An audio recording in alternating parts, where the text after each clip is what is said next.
Hello everyone, this is Mayur from Aspire Service Studio, and in this video we'll be talking about the application of dynamic earthquake in the ETAPS. On the last video we have already talked about the application of static earthquake in the ETAPS. So if you haven't seen that video, please check it out. The link to that video is in the description box, so you can check it out. So now we'll begin with the application of dynamic earthquake load in the ETAPS. So first of all, this is the G+5 residential building, and this building is located in the Mumbai. So to apply the dynamic earthquake load, I will go to the define section and then function, and here you can see there are two methods to apply the dynamic earthquake load. The first one is response spectrum and second one is time stream. So for now we'll just begin with the response spectrum. So I'll just briefly explain you what is the response spectrum method. So in the case of response spectrum method, you'll get to see the response of any particular building under the applied force in every particular mode. So now we'll just perform application of dynamic earthquake load using the response spectrum method. So I'll just click here, and here choose function type to add. So we will go with the IS 1893 2016. Then I'll just click to add new function. Let's say I will give the name as IS 1893, and then you have to select the seismic zone factor. Seismic zone is 3 and zone factor is by default it will be 0.16, and the importance factor is 1 for this building, and site type is also 2. Response reduction factor is also 5. Then I'll just click to OK and OK. Then the next thing you have to do is just go to the define and then model cases and just modify it. So here you can see model case name, you can keep it as it is. In the model case subtype, you can see there are two methods. First one is eigenvector and second one is res vector. So eigenvector will be used in the case of application of dynamic earthquake load in the x and y direction only. So for that you will use eigenvector, and in case if you want to apply the earthquake in x, y and z direction also, then you have to use res vector. So for now we'll just apply the dynamic earthquake load in the x and y direction only, as we have defined the static earthquake load in x and y direction only. So we'll apply the dynamic earthquake load in the x and y direction only. So for now I'll just select the eigenvector and then I'll just click to OK and OK.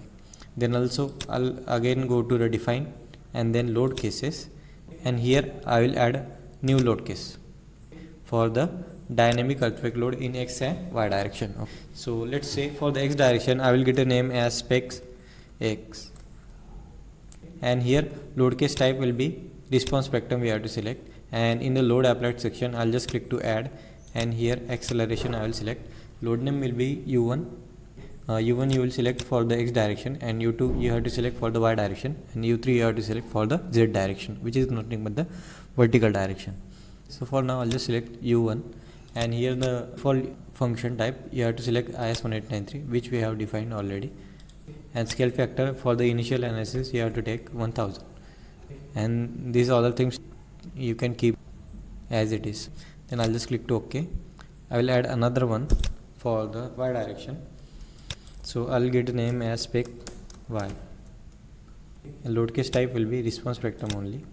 Here I'll just click to add, and load name will be u2 for the y direction, and function will be IS 1893. Scale factor will take it 1000. Then I'll just click to OK. So here you can see we have added the dynamic earthquake load for this particular structure. So now what I will do is I'll just analyze the model. So here you can see the model is completely analyzed. Now I'll just go to the display and show table, so that we can see the amount of static and dynamic earthquake load getting applied on this particular structure. So for that I'll go to the analysis and then result and then reaction and base reaction. Then I'll just click to OK, and here in the load case and combos I'll just right click here. Here I'll select EX1 and then EY1 and then spec Y and spec X. So basically why we have defined the dynamic earthquake load, as we have already defined the static earthquake load, then what is the need to define the dynamic earthquake load?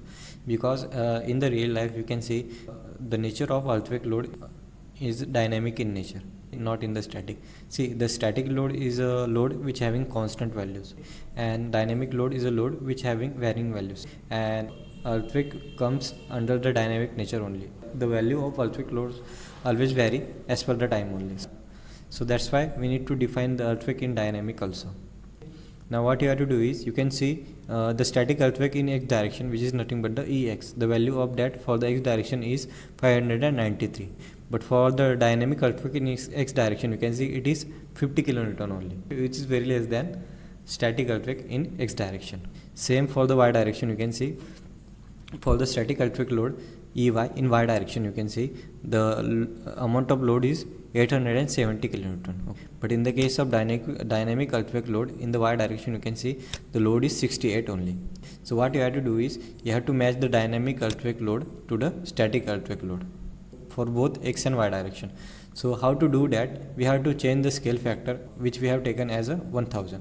So for that, I'll go to define and then load cases, and here first I'll just modify the spec x, and here we need to change the scale factor to match the dynamic earthquake load to the static earthquake load. So we have to calculate a new scale factor. So the formula for that, static earthquake load upon dynamic earthquake load into scale factor, we have taken this 1000.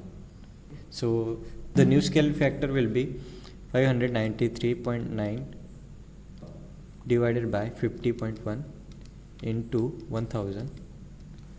So the scale factor we are getting now is 11,854. Then I'll just click to OK. Then right now I'll just modify spec y, and we'll just calculate new scale factor for the y direction also. So Ey upon spec y 68.6 into 1000. So we are getting the new scale factor as 12,682. Then I'll just click to OK and OK. Okay, then I'll just reanalyze the model, and we'll see static earthquake load and dynamic earthquake load are equal or not. So here you can see the value of dynamic earthquake load is near to the static earthquake load only for x and y direction, you can see. So you have to match those static and dynamic earthquake loads, because the dynamic earthquake load and static earthquake loads are considered in the load combination. As per the load combination only, your structural member will be designed. So in case your dynamic earthquake load is less than the static earthquake load, then your structural member will be under designed. And in case the dynamic earthquake load is more than the static earthquake load, so in that case your structural member will be over designed. So that's why you need to keep value of dynamic earthquake load very much near to the static earthquake load. So that's it in this video, guys. So on the next video, we will talk about the application of dynamic earthquake load in the z direction, which is nothing but the vertical direction. So if you like this video, then please hit the like button and subscribe to our channel, and also you can share this video between your friends. Thank you so much for watching this video.